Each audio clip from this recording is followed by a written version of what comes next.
Olá a todos, muito bom dia. Antes de tudo, agradeço enormemente a lembrança do meu nome, o convite pela organização do evento. Agradeço a todos vocês que despertaram mais cedo nesse sábado para aprender um pouco sobre um tema tão importante. Para mim é sempre comovente ver organizações e pessoas mobilizadas para aprender mais sobre o tema. E é um tema que, como eu vou falar aqui, diz respeito a todos nós, né? Reconhecer, abordar e diminuir o risco das pessoas, né? É uma tarefa de todos nós, não é uma tarefa de profissionais de saúde, profissionais de saúde mental, psicólogos, psiquiatras. Eu vou mostrar isso para vocês, vai ficar bem claro, é uma tarefa da sociedade inteira. Bom, uma coisa que eu aprendi desde cedo na medicina é que quem não sabe o que procura quando acha não encontra. Eu nunca esqueci quando um professor meu falou isso, ele falava a respeito dos alunos investigando doenças em pacientes, né? Mas eu acho que essa frase se aplica muito na prevenção de suicídio. Se a gente não sabe reconhecer pessoas em risco, a gente não vai acessá-las, a gente não vai abordá-las, a gente não vai saber oferecer ajuda no momento da forma adequada. Então eu acho que o primeiro passo que a gente tem que ter é assim, como reconhecer uma pessoa que está em risco. Mas, gente, antes de pensar em suicídio, vamos lembrar que se uma pessoa está em risco de suicídio, ela está num grau de sofrimento considerável. Então, eu expandiria um pouco o raciocínio, não é apenas reconhecer pessoas em risco de suicídio, mas reconhecer pessoas que estão em sofrimento e que pode, mediante a prestação de uma ajuda de solidariedade, e com ações muito simples, ter no mínimo o sofrimento dela diminuído. E se ela tiver em risco de suicídio, o risco de suicídio também diminuído.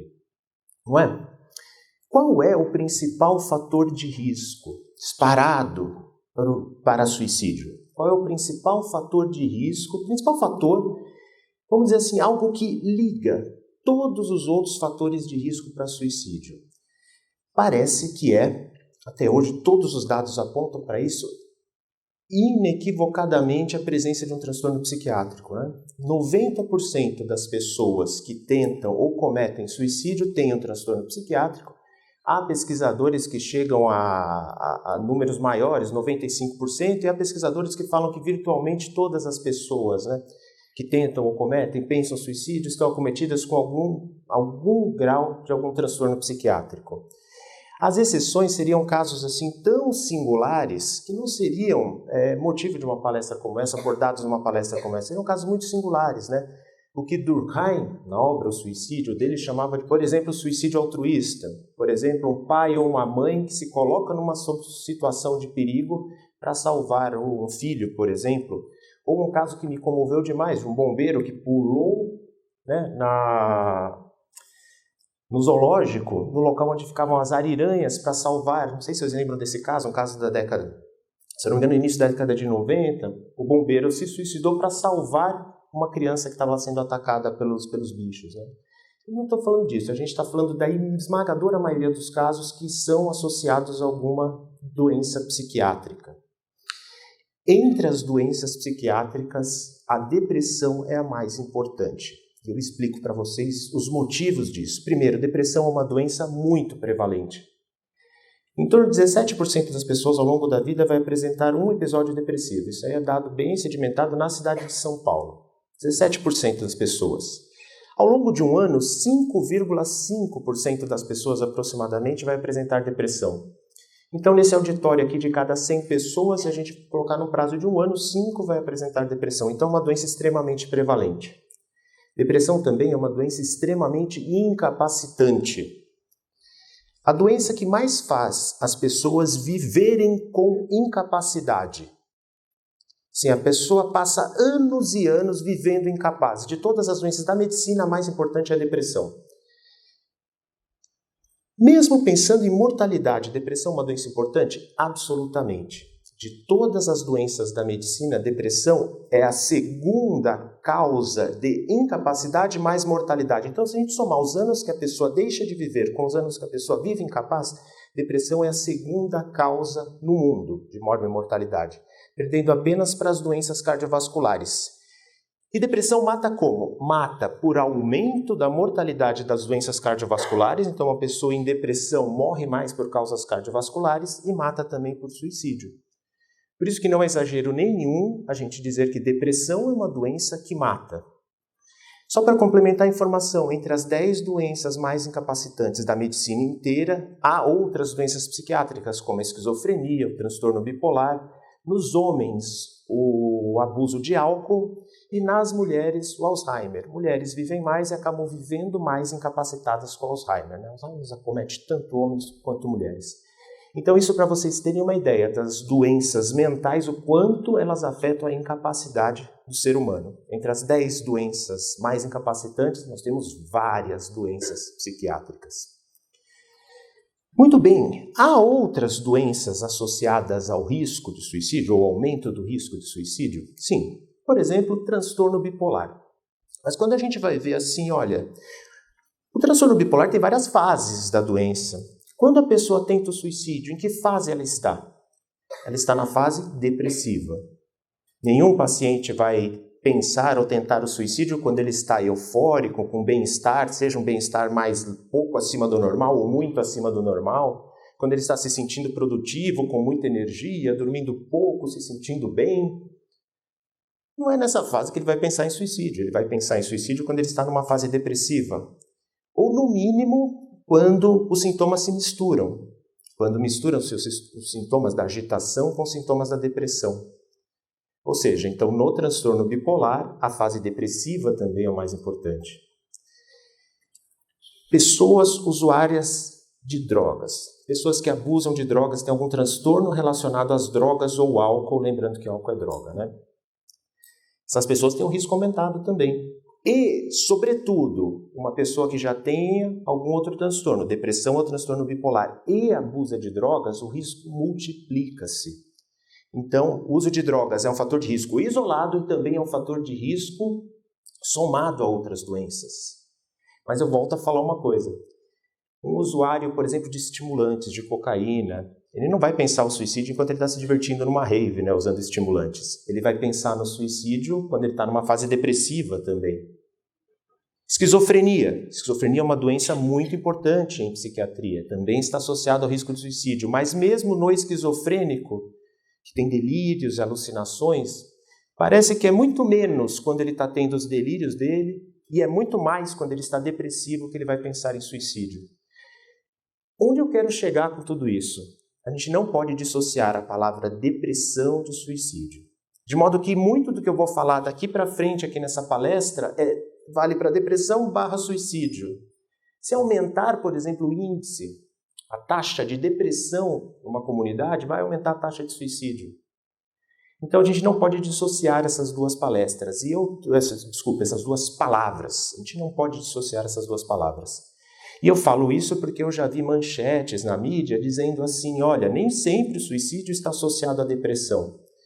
Quando você vai ler o texto, talvez até ele explique direito o que ele quer dizer com isso, né? Mas uma manchete como essa, dado que muita gente só lê a manchete, dá a impressão que depressão não tem a ver com suicídio, necessariamente. E assim, na imensa maioria dos casos, depressão é o principal fator que levou a pessoa ao suicídio. Nós não podemos dissociar essas coisas. Ok? Então, retomando, tem muito estudante aqui. Doenças associadas ao suicídio ou transtornos psiquiátricos associados ao suicídio. Depressão é o primeiro de todos. Depois a gente tem transtorno bipolar, drogas e esquizofrenia. Há alguns transtornos de personalidade que também estão associados ao suicídio. Principalmente quando esse paciente com transtorno de personalidade também faz um quadro depressivo. Sobretudo o transtorno borderline. Também é uma outra patologia importante no suicídio. Mas depressão, e eu expliquei para vocês por quê, ela é pervasiva e acontece em quase todos os diagnósticos que eu citei. E é o fator mais importante, a gente não pode esquecer disso.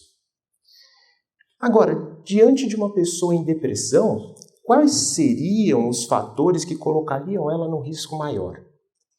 Por exemplo, se eu perguntasse para vocês qual sentimento vocês acham que é o mais importante associado ao suicídio? Vocês poderiam pensar nesse instante, bom, você está falando de depressão, o sentimento mais comum talvez na depressão é tristeza, então deve ser a tristeza o sentimento mais importante. Será? O sentimento mais importante na depressão, que sempre tem que ser pesquisado no paciente, é a desesperança. A desesperança está mais associada ao risco de suicídio do que a própria gravidade do quadro depressivo. Diante de uma pessoa que pode estar gravemente deprimida, você pergunta, olha, o que você espera do tratamento? O que você espera? Ele fala assim, não, doutor, eu estou aqui, eu estou mal, não estou bem mesmo. Agora eu estou muito mal, mas eu estou aqui porque eu quero melhorar e eu vou melhorar. Eu tenho que melhorar por mim, pela minha família.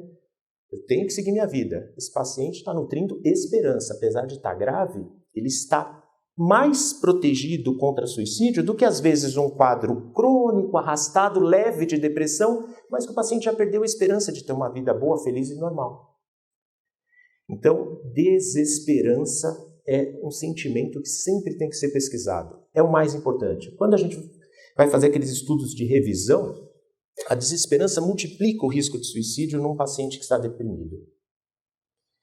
Muito bem, além da desesperança, agora vai a minha veia de professor de cursinho, que foi a minha primeira profissão, né? Tem outros 2 Ds importantes.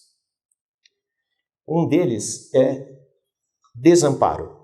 Então eu falei da desesperança é o mais importante, é o que multiplica o risco de suicídio. O segundo D, o desamparo. E aí eu entro num tópico de ouro quando a gente vai conversar sobre prevenção de suicídio. E eu vou falar para vocês ao longo dessa palestra que não é só quando a gente fala de suicídio, não. Essa palavra, ela vale ouro quando a gente pensa em suicídio, quando a gente pensa em felicidade, que é a palavra vínculo. Vínculo. Vínculos bons protegem contra o suicídio. Vínculos precários ou ausência de vínculos são fator de risco para suicídio. Mas que tipos de vínculos eu estou falando? Vamos começar pelos vínculos primários, que são os vínculos familiares. Uma pessoa que tem bons vínculos com os pais, com os irmãos, se a gente estender um pouco o núcleo familiar para qualquer forma que ele possa assumir, se esses vínculos eles são fortes, são saudáveis, isso é um fator enorme de proteção contra suicídio. Fator enorme de proteção. Sobretudo o vínculo de pai e mãe para com o filho. Não tem nada que protege mais contra suicídio que a lembrança dos filhos para um pai e para uma mãe. Não tem nada que protege mais um filho do que um bom vínculo com os pais. Apoio, segurança, se sentir amparado. É o segundo D, desamparo, tem a ver com os vínculos. Se nós estendermos um pouco mais a questão dos vínculos, se essa pessoa ela tem emprego, por exemplo, ou se for mais novo, é um estudante, tem bons vínculos lá, então a gente está estendendo, ampliando um pouco. O principal mesmo é o núcleo familiar, os vínculos primários. Mas vamos estender um pouco, essa pessoa tem vínculos, por exemplo, empregatícios, e o que não deixa de ser também vínculos sociais, né? Essa pessoa participa da comunidade dela, está inserida, se sente inserida na comunidade dela, se sente valorizada, isso é um fator protetor também.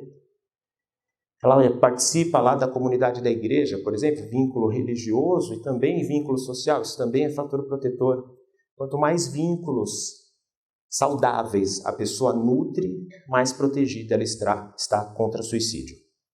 Ausência de vínculos, vamos lá, por exemplo, pessoa solteira. A pessoa pode ser muito feliz solteira? Claro, mas é um dado estatístico. Pessoas solteiras tendem mais ao suicídio, né, quando estão deprimidas, quando estão desesperançosas. Separados, por exemplo, tendem mais aos suicídios. Pessoas que se sentem solitárias, obviamente, tendem mais ao suicídio. Desempregadas tendem mais ao suicídio. Tudo isso o que é? A ausência de vínculos. Então, olha, se você quer pensar em proteção para uma pessoa que está doente, pense sempre nos vínculos. Pesquise sobre os vínculos que a pessoa tem.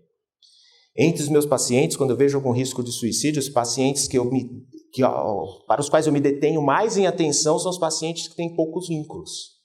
Tem poucos vínculos, tem poucas pessoas a quem recorrer. Desde se ele tiver algum problema mais sério, algum problema emergente, até para um simples desabafo. Ausência, então, de vínculos, fator de risco muito importante, tem que sempre ser lembrado. Mas eu falei agora há pouco para vocês que os vínculos eles não são só importantes num quadro de doença, de risco. eles são importantes para a vida. Um estudo da Universidade de Harvard, que eles publicam dados desse estudo de tempo em tempo, seguiu pessoas desde a década de 30. Então, assim, doutor, até hoje já não morreu tudo? Não, mas eles foram seguindo, né? As pessoas, os filhos, os netos dessas pessoas, algumas ainda tão velhinhas, e foram seguindo as famílias, o curso que essas famílias tomaram ao longo da vida. Tanto alunos de Harvard, quanto jovenzinhos na época lá da década de 30, de um bairro de periferia lá de Boston, né? Seguiram essas pessoas ao longo da vida. E esse é considerado o maior estudo de segmento a respeito da felicidade. O tema do estudo era felicidade. Então avaliavam-se vários fatores naquelas comunidades, né? Naqueles dois grupos de pessoas. Sucesso financeiro, por exemplo, algumas pessoas que estavam em nível mais baixo subiram, algumas famílias, outras famílias que tinham um nível mais alto caíram. Mediram o quê? Saúde física, saúde psíquica, nível de emprego, nível educacional de todas essas famílias. Os pesquisadores, eles contam uma brincadeira que eles falam assim, é muito engraçado, porque quando a gente vai pegar o pessoal formado em Harvard, a gente vai conversar, eles falam com tremendo entusiasmo a respeito da vida deles, né? Com muita pompa. Mas quando a gente vai falar do pessoal da periferia, eles falam, vocês estão vindo aqui sempre, vocês não cansaram de vir aqui? Não, todo ano é a mesma coisa que eu falo para vocês, né? Eles brincam assim. Mas o curioso é que, independente de status socioeconômico-cultural, relativamente independente de saúde física e de saúde mental, o que mais trouxe felicidade para as pessoas, adivinha? Foi a presença de bons vínculos, bons relacionamentos. Então, quando eu ouvi esse dado, isso para mim foi revelador. Poxa, quer dizer então que é algo mais abrangente. A presença de vínculos não protege só quem está doente, mas traz felicidade para quem está bem. Essa palavra tem que estar na nossa mente. Desenvolver bons vínculos. E eu somo isso com uma coisa aqui pessoal. Eu nunca vi, talvez eu veja, eu não sou tão velho assim, mas talvez eu veja, mas nunca vi alguém que tenha se arrependido de investir tempo, energia e dinheiro na família. Eu nunca vi. A gente vê gente que se arrependendo de ter investido no trabalho, no emprego, às vezes até na vida acadêmica, menos. Mas assim, na família eu nunca vi. Então, fica essa lição, não é só para quem está em risco, quem está doente, não, para todos nós. A presença de bons vínculos, nutrir bons vínculos, bons relacionamentos, isso é decisivo. Não só para diminuir o risco e o sofrimento quando a gente está doente, mas também para trazer felicidade nos bons momentos. Ah, doutor, mas quer dizer que, poxa, saúde física não importa para a felicidade? Importa, claro que importa. Mas mesmo assim, se você está passando por um problema físico, se você tem bons vínculos, bons relacionamentos, você passa pela dor com menos sofrimento. Ah, mas e a saúde psíquica que o senhor falou? Ótimo. Se você está passando por um problema psíquico, seja psicológico, seja uma doença psiquiátrica, ou seja os dois, se você tem bons vínculos, você passa também com menos sofrimento e com menos risco. Então guarde essa palavra de ouro. Presença de bons vínculos protege. Ausência ou vínculos precários, fator de risco para suicídio.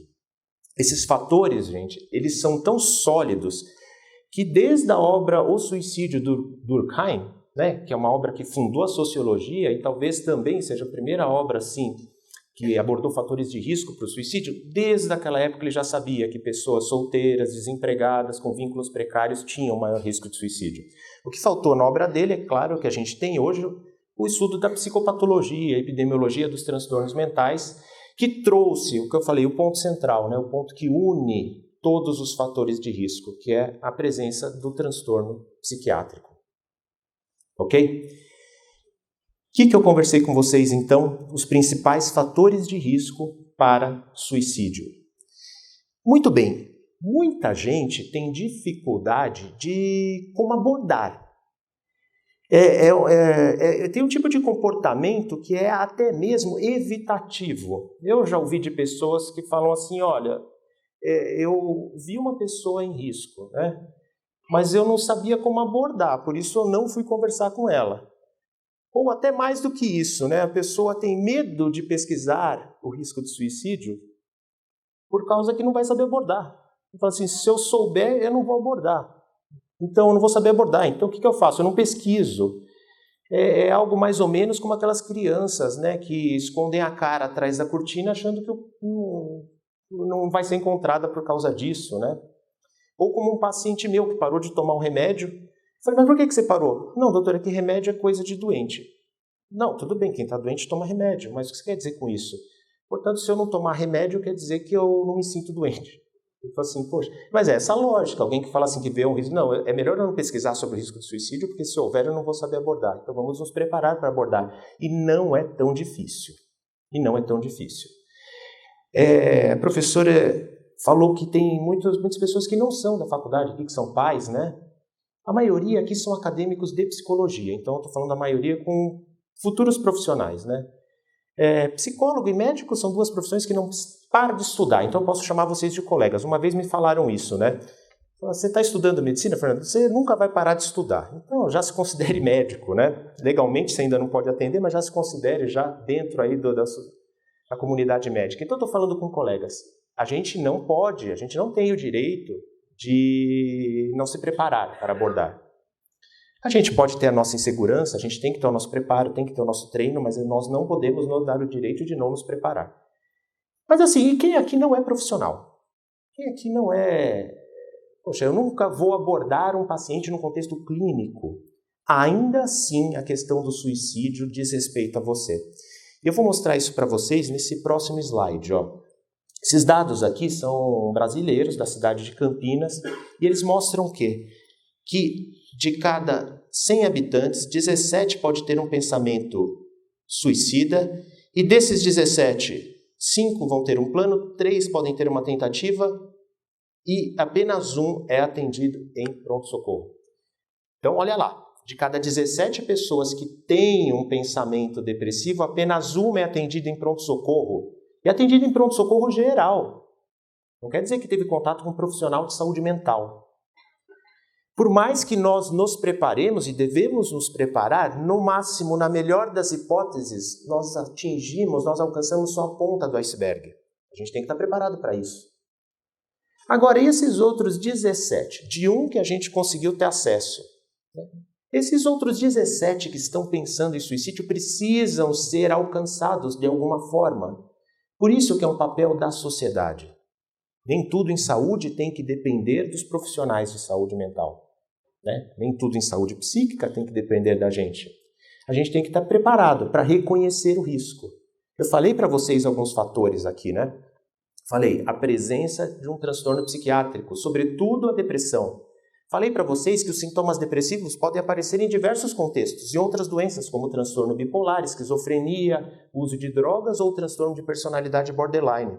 Com isso, a gente já abrange a grande maioria dos pacientes que estão em risco. Dentre esses pacientes, qual o sentimento, né? Dentre essas doenças, qual o sentimento mais importante associado ao risco? Desesperança. Desesperança. Eu falei também do segundo D, do desamparo, que está relacionado aos vínculos, palavra de ouro quando a gente vai falar de riscos e felicidade. Faltou um terceiro D. Esse terceiro D, eu preciso detalhar um pouquinho com vocês, né, que é o desespero. O terceiro D é o desespero. O desespero está associado a atos impulsivos e muitas vezes o paciente que comete suicídio, ele comete num momento de desespero. Não é sempre assim. Uma coisa que me perguntam muito é qual é o padrão de comportamento de uma pessoa que comete ou vai cometer e está em risco de suicídio. Não existe isso. Nós podemos identificar os fatores de risco, mas o padrão de comportamento não é único, podem ser vários. Tem desde aquele paciente que namora a ideia de suicídio há muito tempo, por exemplo, namora a ideia de suicídio há muito tempo. E como que se namora essa ideia? Ele pensa assim, a vida não vale a pena, viver ou morrer tanto faz. Eu não queria morrer, mas eu queria dormir e não acordar mais. Já há uma contradição aí, né? Dormir e não acordar mais, o que é? Morrer, né? Muito bem, ele começa a pensar nos meios, mesmo sem ter a intenção, começa a pensar nos meios, com a intenção ir atrás dos meios até uma tentativa. Esse é um padrão de comportamento. Mas há um outro padrão que é mais impulsivo. Diante, por exemplo, de uma adversidade terrível, a pessoa impulsivamente, no momento de desespero, pode cometer o suicídio. Então, esse terceiro D, né? Desespero. Doutora Kari vai falar sobre luto aqui, sobretudo idosos, na vigência do luto, na fase inicial do luto, o risco de suicídio é muito aumentado. Aí entra o desespero. Então, 3 Ds. Desamparo, né? Desespero e, mais importante de todos, desesperança. Ok? Se um dia perguntarem sobre padrão de comportamento, gente, podem ser vários. Não é nisso que a gente tem que se ater, pode ser vários. Pode ser a pessoa que nunca pensou e num dia de desespero pensa, pode cometer, ou pode ser a pessoa que namora há anos, mesmo sem perceber a ideia de suicídio.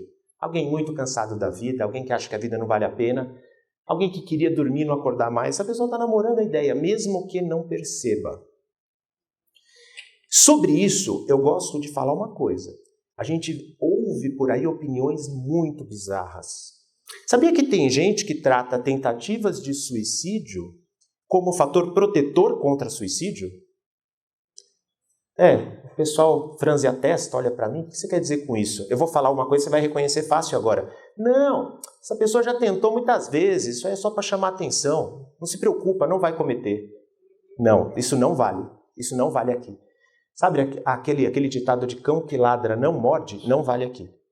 Um fator de risco enorme para suicídio é justamente tentativas prévias.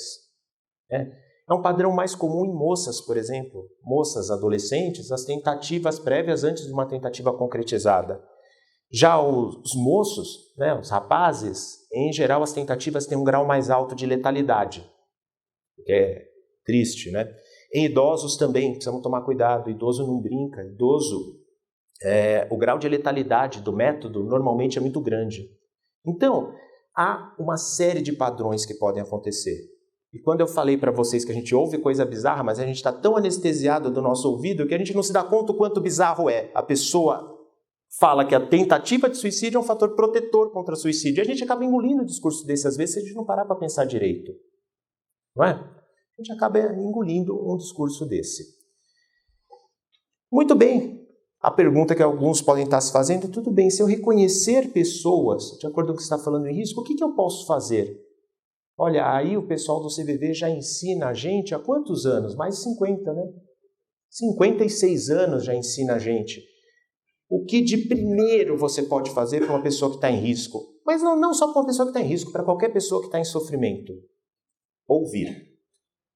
Para ouvir, você tem que estar disponível. Então, primeiro ponto, esteja disponível. Segundo ponto, ouça a pessoa. Se a pessoa não quer falar, esteja do lado. Uma hora ela vai querer falar, uma hora ela vai querer interagir. Só ter uma pessoa do lado já vale a pena. Sabe uma situação que ter pessoas queridas do lado vale a pena e às vezes você não quer falar? Uma situação de luto, num velório, por exemplo. Muitas pessoas que passam pela perda de um ente querido. Você vai no velório, fica do lado, não há muito o que falar mesmo, não é? E depois de um tempo a pessoa fala, obrigado por ter ido, só de saber que vocês estavam lá já me ajudou. Não precisou falar nada. É um exemplo. Mas se a pessoa quiser falar, fale, converse com ela. Converse, deixe ela falar, ouça. Então, em primeiro lugar, ouça, segundo, terceiro, quarto, quinto, ouça a pessoa. Às vezes a gente é ansioso por propor uma solução ou dar uma palavra que vai aliviar a pessoa. Isso você pode deixar para um segundo momento. Não tem como você falar algo que possa ajudar a pessoa sem ouvi-la. Muitas vezes ela está vivendo uma situação, aquela situação te afetaria de uma determinada forma, mas a ela afeta de uma forma totalmente diferente. E a gente mede a pessoa pela nossa régua e dá um conselho para ela que a gente gostaria de ouvir. O que é bem saudável, fazer com o outro que a gente gostaria que fizessem conosco. Mas nesse caso, toma cuidado com isso. Ouve primeiro a pessoa. Vê qual é a demanda dela, qual é o sofrimento dela, antes de propor alguma coisa. Pelo amor de Deus, evite frases feitas. Evite frases feitas. Acho que não tem nada pior que numa situação como essa propor frases feitas, ditados e etc., ideias preconcebidas. E isso em qualquer conversa que nós temos com alguém, eu não sei quanto a vocês, mas eu não acho legal. Como é que é uma boa conversa? Eu falo algo, a gente percebe que esse algo mexe na pessoa, de alguma forma faz a pessoa pensar e ela nos devolve. E o que ela devolve me faz pensar também. Essa é uma conversa bacana. Conversas de meros relatos e trocas de frases feitas não agrada a ninguém, muito menos quem está em sofrimento. Ok? Ah, tá ok, mas eu vejo que a pessoa só fala sobre o sofrimento. Será que não é melhor desviar a mente dela? Isso é um pensamento super comum também. Entre homens, isso é super comum. Super comum. Ou você vai desabafar com um amigo, coisa que vem é piada. E às vezes ele está com uma boa intenção. Ele quer te desviar do sofrimento. Não, não faça isso. A pessoa quer falar sobre o sofrimento? Deixe falar sobre o sofrimento. Deixe falar. Se a pessoa quer falar sobre outra coisa, apesar de estar sofrendo, fale sobre outra coisa. Tudo bem. Se a pessoa quer ficar quieta, se disponibilize, fique do lado. Recentemente estive com o Arthur do CVV num outro evento e ele falou de pessoas que ligam para o CVV para ficar quietas. Talvez ela queira sentir a companhia de alguém do outro lado, ela não tem muito o que falar. E eles ficam um tempo com a pessoa até que fala, olha, vamos desligar para atender outra pessoa. E às vezes a pessoa fala ou não. Achei interessantíssimo isso. E se quiser falar sobre o sofrimento, fale sobre o sofrimento. As mulheres, em geral, tem uma diferença de comportamental entre os sexos aqui que é bem interessante. Mulher já treina isso desde a pré-adolescência e adolescência, né? Aconteceu algo de ruim, já reúne todo mundo, já faz brigadeiro, já debate, né? É muito legal esse comportamento. Homem já é mais fechado. O homem às vezes não quer se abrir, ou às vezes quando quer também não adianta muito. Vou contar um caso pessoal para não precisar ficar dando exemplo de ninguém. Por exemplo, a minha mãe ela tem deficiência visual e auditiva, né? Ela tem uma deficiência na retina e ela tem uma deficiência auditiva. Ela consegue ouvir com o aparelho, tá? Um pouco difícil, mas leva a vida bem. E ela começou, eu perguntei para ela quando começou a doença dela. Ela falou que começou com 36 anos. E eu com 30 anos, eu comecei a notar que esse ouvido aqui já não estava legal. Aí fui fazer a audiometria e confirmou. Falei, pô... Minha mãe começou com 36, o meu talvez seja, pode ser só uma coincidência, mas talvez seja já antecipando um pouco. Eu fiquei meio chateado com isso, né? Fiquei meio chateado, fui conversar com um amigo meu, pô, aconteceu isso. Ele falou, quê? Não estou escutando, fala mais alto. Quis fazer uma piada com o assunto, né? Eu falei, não, deixa, vamos mudar de assunto, não deu certo, deixa, né? Falei para ele, né? Não faça isso. Se a pessoa quiser conversar sobre o sofrimento, converse sobre o sofrimento. Tudo bem? Tem alguma coisa que você possa se solidarizar e ajudar essa pessoa? Esse é o próximo momento. Às vezes a pessoa está passando uma dificuldade que você pode ajudar a resolver. Aí você ajuda, é claro, né? Não, é só para eu ouvir. Não, pera. Se num segundo momento você ouviu e você pode ajudar, ajuda. Reconheça o risco. Reconheça o risco. É muito comum nessas situações, sobretudo quando a gente está com um amigo, que pelo chamado efeito halo, a gente é envolvido pela atmosfera e às vezes a gente não reconhece o risco. Não, ele não faria isso. Não. Reconheça o risco de forma objetiva. Reconheça. A gente conversou aqui já diversos fatores de risco. Reconheça esses riscos e proponha para a pessoa. Olha, busca uma ajuda profissional, fortaleça os vínculos dela, fala assim, como é que você está com seus pais? Como é que você está com seus filhos? Não é legal você conversar com a sua família sobre isso? E se você perceber um risco iminente, se você perceber aí que o risco é grande num curto intervalo de tempo, talvez aí sim algumas medidas mais incisivas. Informar a família do risco, se ele está em tratamento, informar o profissional que está com ele. Fala, não, cara, você não vai embora não, vamos ficar aqui, vamos resolver isso, vamos conversar sobre isso. Né? Proteger o doente. Eu já participei de eventos como esse aqui, muitas vezes com profissionais que não são da área de saúde e que relativizam um pouco isso. Não, a gente precisa respeitar a pessoa que quer abrir mão da própria vida. Nesses termos mesmo. Eu normalmente, eu conversei muito até com a minha esposa, né? Falei assim, eu vou começar a negar convites, né? Num ambiente que fala-se nesses termos. Mas eu pensei bem, eu falei, não, é melhor eu engolir seco, aí eu vou lá, pego o microfone e falo o que eu tenho que falar. Daí a plateia tem os dois lados, né? Por que eu digo isso? A gente tem que respeitar o doente? Absolutamente, pelo amor de Deus. Eu me preparo dia e noite para quê? Para fazer o melhor por ele. Lógico que a gente tem que respeitar. O sofrimento dele? Absolutamente. Respeite. Mesmo que pareça um motivo banal para você, sobretudo em adolescentes, a gente invariavelmente ouve o motivo do sofrimento deles e a gente pensa, meu Deus, estou sofrendo por isso. Não, ele está passando a fase dele, ele está no aprendizado dele, vamos respeitar. Respeitar, né, o sofrimento, o motivo do sofrimento, né, não menosprezar, tudo isso a gente tem que ter. Mas a partir do momento que a pessoa pensa em tirar a própria vida, vamos lembrar que no mínimo 90% desses casos estão associados a um transtorno psiquiátrico grave, que a pessoa perdeu ou no mínimo tem prejudicado o juízo sobre a própria realidade. Então estamos falando dessas pessoas. Poxa, o que seria respeitar o direito dela tirar a própria vida? Uma pessoa que fala isso, eu já vi de formadores de opinião famosos, algo beirando isso, né?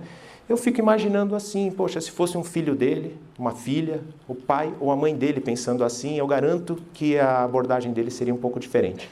E a gente tem que pensar isso. Se fosse...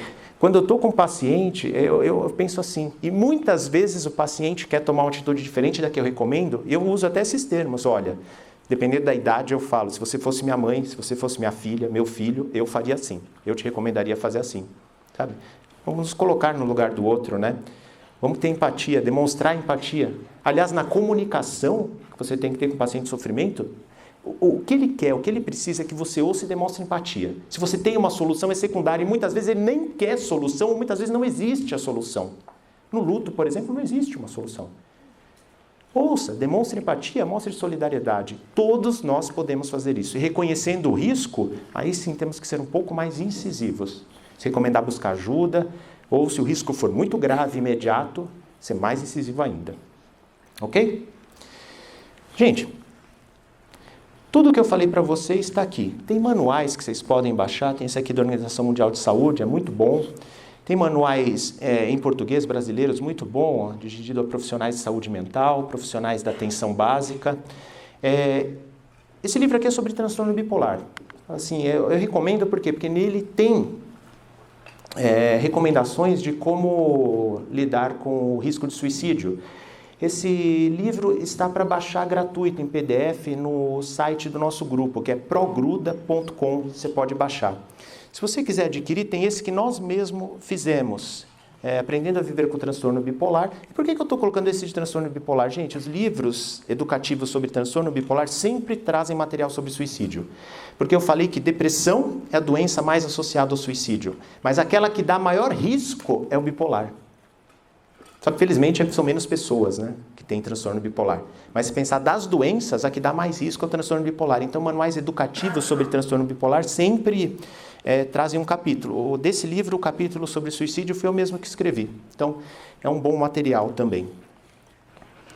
Gente, eu vou mostrar algumas cenas para vocês desse filme, que é um filme que realmente assim, não é um filme educativo, eu não recomendo. É um documentário sobre suicídio que chama The Bridge. O cineasta colocou câmeras na ponte Golden Gate, por isso chama The Bridge. Colocou câmeras e filmou pacientes, pessoas, né? Não sei se eram pacientes ou não, pessoas se suicidando. Né? Esse é um ponto de suicídio nos Estados Unidos, né? E aí ele foi atrás de relatos de familiares, amigos e assim por diante, né?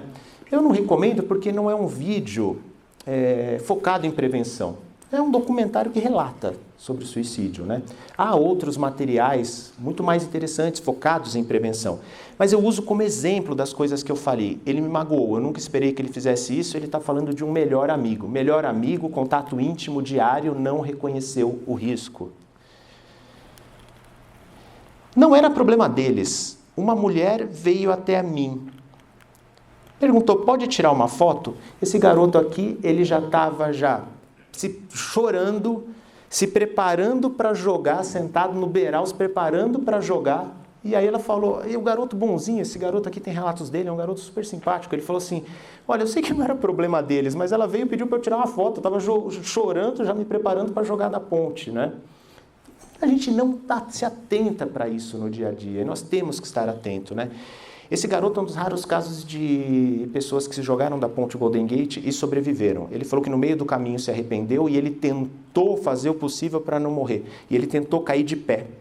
E ele caiu de pé, aí ele quebrou as pernas, quebrou uma vértebra e conseguiu ir nadando até a margem. E hoje ele faz relatos a respeito disso, né? E é o que ele fala, que o pensamento existia há muito tempo, muitos anos antes do diagnóstico. O que aconteceu com ele? Com certeza, né? Ele tardou muito a ter o diagnóstico. Então é lógico, eu comecei a palestra falando, o principal fator de risco para suicídio é a presença de um transtorno psiquiátrico. E, obviamente, o acesso rápido ao tratamento adequado dos transtornos psiquiátricos, tratamento médico e psicológico, é fundamental para prevenir suicídio, né? Eu pensava superficialmente em me matar e ninguém dava bola. Esse aqui falou, acho que achou ter ouvido errado. O amigo falou que queria se matar e ele achou ter ouvido errado. A irmã dele tinha suicidado, fator de risco familiar. Eu sabia dos problemas dele. Ele tentou algumas vezes, mas após a segunda tentativa, tentativas prévias, tomou antidepressivo durante 1 mês e meio. Não há tratamento com antidepressivo por 1 mês e meio, tratamento inadequado. Começou a tomar metanfetamina, abuso de drogas. É o caldeirão da bruxa, né, que está acontecendo aqui. Muita gente que está em volta não percebe. Perdeu o emprego, eu também, né? Perda do vínculo empregatício. Ficamos sem ter onde morar. Pois bem, quando eu vi, estava indo para a Ponte Golden Gate. E aí a equipe lá, anti-suicídio, né, informaram a respeito dele, souberam que ele tinha um filho, ele fala assim, usaram o meu filho contra mim, ele desistiu do suicídio, né? São casos, você vê, eu peguei relatos que o cineasta fez sem filtro, e eu mostrei um monte de coisa que eu comentei com vocês aqui agora, que daria para a gente reconhecer depois de ter essa informação, né? Bom, para finalizar, vou falar de uma coisa para vocês, né? Repórteres, jornalistas e pessoas, amigos, sempre me perguntavam, doutor, está aumentando o número de casos de depressão na sociedade? Eu sempre respondia algo assim, olha, não há dados que comprovem isso, talvez a gente esteja falando mais sobre depressão e suicídio, por isso os casos aparecem mais. Mas no fundo, principalmente na minha prática de consultório, eu percebia que, sobretudo entre adolescentes e adultos jovens, tinha aumentado. Estava aparecendo mais, estava meio estranho.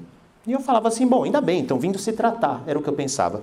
Até o final do ano passado. No final do ano passado saiu esse estudo epidemiológico americano aqui, na Universidade de Columbia, em Nova York, que mostrou o seguinte, realmente houve um aumento nos casos de depressão, e o aumento nos casos de depressão não fez diferença entre homens e mulheres têm mais que homens, mas manteve isso constante, não teve diferença entre os estratos socioeconômicos, culturais mais baixos ou mais altos. A diferença foi, sobretudo, na idade. Jovens de 12 a 17 anos nessa curva azul. E adultos jovens de 18 a 25 anos nessa curva laranja. A partir, principalmente, aqui de 2010, 2011 até 2015. Olha, as outras idades permaneceu constante. Alguma coisa aconteceu e essa curva aqui, me parece que a inflexão dela está longe de acontecer. Parece que ela está ascendente. Isso nos Estados Unidos. No Brasil, há dados? Não há dados sobre depressão recentes. Mas há dados sobre suicídio. Também aumento do número de suicídios, sobretudo em jovens e adultos jovens do sexo masculino, seguindo exatamente essa curva aqui. Lembra que eu falei da depressão / suicídio? Aumenta um, aumenta o outro. Muito bem. Isso aí foi matéria de capa da Veja, né? Uma repórter veio me procurar, querendo emplacar uma matéria de capa na Veja a respeito disso. E eu fiquei meses conversando com ela. De vez em quando ela me ligava, tinha algumas dúvidas, me ligava, conversava, né? E ela tentava emplacar, ela falava, doutor, não deu agora porque teve o escândalo de corrupção. Aí não teve agora porque teve outro escândalo de corrupção. Aí quando não tem, uma semana que não tem, aí foi o norte-coreano que ia soltar uma bomba, que foi na capa ele, né? E aí depois, outro escândalo. No fim, ela conseguiu emplacar uma matéria, né, que é uma das 3 daqui de cima, mas aqui tinha um escândalo de corrupção também. Até nisso a corrupção atrapalha a gente, né? E aí, uma das coisas que ela me perguntava, bom, foi constatado isso, mas por quê? Olha, é a dúvida super pertinente, imediata, por quê? Mas, curiosamente, gente, em medicina é muito difícil a gente ver porquê das coisas. É muito fácil constatar que existe. Às vezes é fácil até achar o tratamento, mas achar o porquê das coisas em medicina costuma ser muito mais difícil. Não é tão simples. Aí ela me falou assim, doutor, será que não é a rede social? Porque eu achei esse estudo aqui, que aumenta aqui, olha, sintomas depressivos, comportamentos suicidas, em adolescentes que ficam muito tempo na frente de telas. Acho que não tem muita tradução, isso aqui é o pé da letra, né? Assim, você fica muito tempo na frente de telas, tipo Netflix, maratonas de Netflix, ficar na rede social muito tempo, esse tipo de coisa, né? E realmente, né? Quando aumenta os fatores de risco para suicídio, parece que aumenta o comportamento de ficar na frente da tela, perder horas na frente da tela, isso que está mostrando aqui. Aí eu falei, eureka, vocês descobriram uma coisa fabulosa que eu nunca tinha imaginado, quer dizer que o adolescente deprimido, ele tende mais a atividades solitárias e passivas. Brilhante essa conclusão que vocês chegaram, é lógico. que um jovem que está em depressão, ele vai ficar mais na frente de telas, passivo, vendo, né, maratona Netflix, na rede social. Eu falei isso para ela, ela não ficou contente, que ela queria que alguém falasse alguma relação que poderia haver entre uma coisa e outra. Curiosamente, na própria matéria, esse gráfico aqui é curiosíssimo, gente. Não é porque duas coisas acontecem ao mesmo tempo que uma tem relação com a outra. Esse gráfico aqui eu gosto para mostrar isso, que mostra assim, a correlação negativa quase perfeita entre o número de acidentes fatais com helicóptero nos Estados Unidos e lançamentos de filme do Nicolas Cage. Mostra uma correlação negativa quase perfeita. Não é porque duas coisas acontecem juntos que uma é causa da outra. Como eu falei para vocês, elas podem estar ligadas no mesmo mecanismo causal, né? Curiosamente, esse garoto confirmou o que eu falei, né? Esse garoto que saiu na matéria, ele falou aqui, cheguei a ponto de só ter forças de mexer no celular. É exatamente isso que eu falei. A pessoa está passiva, isolada, ficava mexendo no celular, passando o dedo lá para a tela correr da rede social. Qual que é a minha hipótese? E agora eu estou falando uma coisa que é uma análise minha, né? Vocês têm total aí liberdade para pensar a respeito e até discordar de mim, porque não existe ainda definida a causa desse abalo que teve na epidemiologia da depressão em jovens e adultos jovens. Mas a minha hipótese é a seguinte, não há nada, e aqui é o que todo mundo pensa, no estresse. Será que aumentou o estresse dessa geração? Isso é o que todo mundo pensa. E todo esforço é na medida de diminuir o estresse, sempre que possível. Agora, ninguém pensa na diátese. Diátese só pode substituir por vulnerabilidade, que é quase sinônimo. Será que não é a vulnerabilidade dessa geração que aumentou? Mas de uma geração para outra pode mudar a vulnerabilidade? Pode. Um exemplo que eu dou é assim, ó. Se você pegar essas fotos aqui, do lado esquerdo estão veteranos da Segunda Guerra da Companhia Isso, do lado direito estão veteranos do Vietnã. Uma geração de diferença. Aqueles caras da Companhia Isso viveram todos os horrores do fronte ocidental da Segunda Guerra. Eles pularam de paraquedas no dia D, e foram no fronte. E tem uma lógica perversa na guerra que quanto mais você tem experiência, mais te mandam para missões difíceis. É uma lógica perversa, mas é a lógica. É lógico, o mais experiente vai para o mais difícil. E eles foram no fronte até o final da guerra, até tomar a casa do Hitler na Bavária. Tem foto disso e tem tudo mais. Eles voltaram para os Estados Unidos e tiveram vidas plenas. Quando a gente vê a biografia deles, e eu sou daqueles caras curiosos sobre a Segunda Guerra, muitos tiveram famílias lindas, grandes, alguns tiveram sucessos como empresários, outros em outros empregos, mas tiveram vidas boas, esse pessoal. Já os veteranos do Vietnã voltaram e o ajuste social, o grau de sofrimento, de psicopatologia deles foi enorme. De uma geração para outra, pessoas que passaram experiências terríveis, porém semelhantes, tiveram assim, consequências totalmente diferentes. De uma geração para outra. Muito bem, quando eu penso nisso, se o estresse não dá para diminuir, talvez a gente precise diminuir a nossa vulnerabilidade ou aumentar a nossa resiliência, que é a capacidade de suportar o estresse, suportar a tensão e voltar ao nosso estado original. Esse é um termo emprestado da engenharia. O material suporta a tensão ou choque e volta para o estado original. Isso é resiliência. Esse cara aqui é o Viktor Frankl. Ele viveu horrores no campo de concentração na Segunda Guerra, perdeu quase toda a família nisso, mas ele focou a todo instante que ele estava no campo de concentração dar um significado, um sentido para a existência dele lá.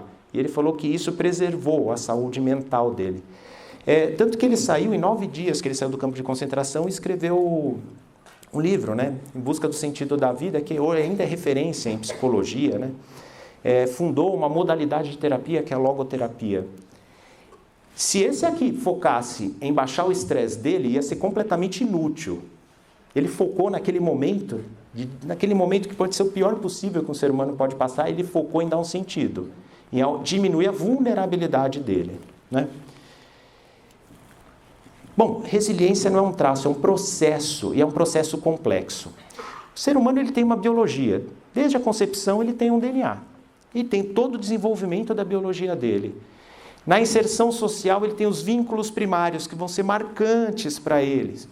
Vão ser marcantes, muitos imprints vão acontecer no ambiente familiar. Depois ele tem uma inserção social maior. Durante todo esse processo da concepção até a vida social, a resiliência vai se desenvolvendo na forma de um processo. E é um processo complexo, não é um processo simples. Não basta a gente somar diversos fatores para encontrar um resultado final da resiliência, né? Então a pessoa tem que ter uma boa biologia, tem que ter um bom desenvolvimento intrauterino, tem que ter uma boa família, uma boa inserção social, e aí ele terá resiliência. Me parece que essa conta não bate em todo mundo se a gente fizer. Muitas vezes acontece de uma pessoa que tem tudo isso legal, tem uma resiliência baixa ao estresse. E outros, como o Vitor, por exemplo, que passou horrores, teve uma resiliência alta. Então é um processo complexo. Mas o que a gente pode pensar a respeito disso e treinar a respeito disso? Primeiro, o coração da resiliência é a percepção da crise. Você está vivendo uma crise, você está vendo essa crise da maneira correta? Você está percebendo ela na intensidade que ela tem? Você está avaliando legal as consequências que ela pode ter na tua vida? 90% do nosso sofrimento são de percepções erradas a respeito de fatos da nossa vida. É aquele famoso sofrer por antecipação que nunca se concretiza.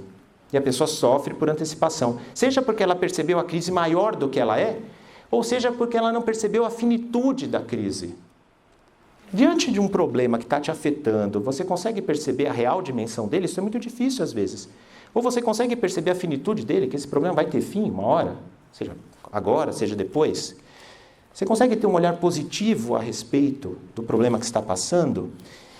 E se você consegue desenvolver uma transcendência? Transcendência é o termo genérico. Isso pode acontecer através da espiritualidade, se você tem uma espiritualidade. Ou ela pode ser em outros termos. A transcendência pode ser, olha, essa crise está tendo um sentido para mim. Eu vou ter que superar. Está difícil, mas em compensação depois, por exemplo, eu vou ter aprendido isso. Vai ficar de aprendizado para a vida. Numa próxima, eu vou passar bem mais fácil. Isso seria um modo de transcender. Você tem mecanismos para desenvolver estratégias? Muitas vezes, diante de uma crise, a gente precisa de flexibilidade. Você consegue ir atrás dos recursos? Lembra que eu falei? Resiliência é um processo que começa no DNA e acaba na sociedade. Os recursos materiais, sociais, apoio afetivo. Você consegue ir atrás desses recursos? Você tem coesão com as pessoas mais próximas? Coesão, por exemplo, com os colegas de trabalho, com os colegas de faculdade, para que você possa resolver isso. Coesão, aliás, é um termo que o Durkheim já associava ao suicídio. Falta de coesão na sociedade aumenta o risco de suicídio. Então, coesão é algo que aumenta a resiliência a suportar os eventos estressantes. Exemplo, curiosamente, em períodos de guerra, não necessariamente aumenta o suicídio numa sociedade, sabia? Porque aumenta a coesão, muitas vezes. Por fim, relacionamentos. Relacionamentos, gente, faz parte do diminuir o risco, faz parte, bons relacionamentos fazem parte, né, da felicidade e da superação de problemas. Você se comunica com clareza com as pessoas, né, que estão à sua volta, com seus vínculos? Você dá possibilidade para as pessoas se expressarem? Você sente-se possibilitado a expressar? Atitude colaborativa faz parte dos teus relacionamentos? É algo que está, vamos dizer, no cerne dos relacionamentos, atitude colaborativa entre os membros? Aí o que acontece? Eu insisti, tudo que eu conversei com vocês, eu conversei agora sobre resiliência, eu conversei com a repórter, né? E eu insisti, o problema, aconteceu alguma coisa na formação dessa geração que diminuiu a resiliência, né? Um dia ela me ligou e falou assim, Dr. Fernando, você falou muito sobre resiliência. Você acha que a hiperproteção dos pais nessa geração pode ter diminuído a resiliência? Eu falei, você me pergunta essa possibilidade, o que eu vou responder? Claro que pode, né? Pode. Aí foi exatamente o que ela colocou aqui, né? Filhos hiperprotegidos podem perder a capacidade de resiliência. Mas, diante do que eu falei para vocês, gente, resiliência é um processo complexo, não é só isso, né? Não basta, né, treinar uma pessoa a superar adversidades que ela vai ter uma boa resiliência. Resiliência é um processo complexo, múltiplos fatores, e nem sempre a soma desses fatores vai dar numa resiliência boa, né? E outra coisa, a resiliência é um processo contínuo, se desenvolve ao longo da vida inteira. Parece que a infância e início da adolescência é um fator crucial para o desenvolvimento da resiliência, mas ela pode ser desenvolvida a vida toda. Aí, gente, vendo essa palestra, uma vez um dono de uma editora me convidou para... Uma vez não, foi recentemente, o dono de uma editora me convidou para escrever esse livro em forma de caixinha. Ele falou, as pessoas não pensam muito sobre resiliência quando está diante de um problema, né? Aí esse livro aqui traz 50 questões sobre resiliência. Ele pode ser usado de diversas formas, né? Uma pessoa pode, um leigo pode simplesmente pegar um por dia para pensar a respeito ao longo do dia. Pode ser trabalhado com adolescentes, por exemplo, numa terapia em grupo ou numa terapia individual, ou pode ser usado por pedagogos nas escolas, né? Então, o produto que eu fiz é um produto bem legal, isso aqui. Pode ser trabalhado de diversas formas, né? Eu trouxe alguns exemplares, depois da palestra eu vou estar ali, se você quiser conversar comigo a respeito ou adquirir alguns exemplares. Se você quiser me seguir nas redes sociais, estou vendo muita gente anotando ou tirando foto, fica à vontade, gente. Para facilitar, é Psiquiatra Fernando Fernandes em tudo, gente. No site, no Instagram, no Facebook. E o que eu carrego com mais carinho é o meu canal no YouTube. Alguém aqui já me viu no YouTube, gente? Oh, tem gente que já viu. Psiquiatra Fernando Fernandes no YouTube. Muitos profissionais de diversas partes do Brasil, às vezes eu encontro em simpósios e falo, eu uso teus vídeos para os meus pacientes verem, se informarem e tal. Então fica à vontade. E qualquer sugestão que você der lá, você está criticando a mim e me ajuda. Porque eu faço tudo, como vocês viram, desde ligar a câmera, gravar o áudio, editar, tá bom? Gente, muito obrigado pela atenção de vocês, espero que vocês tenham aproveitado. E eu fico aqui para depois perguntas e respostas. Muito obrigado, gente.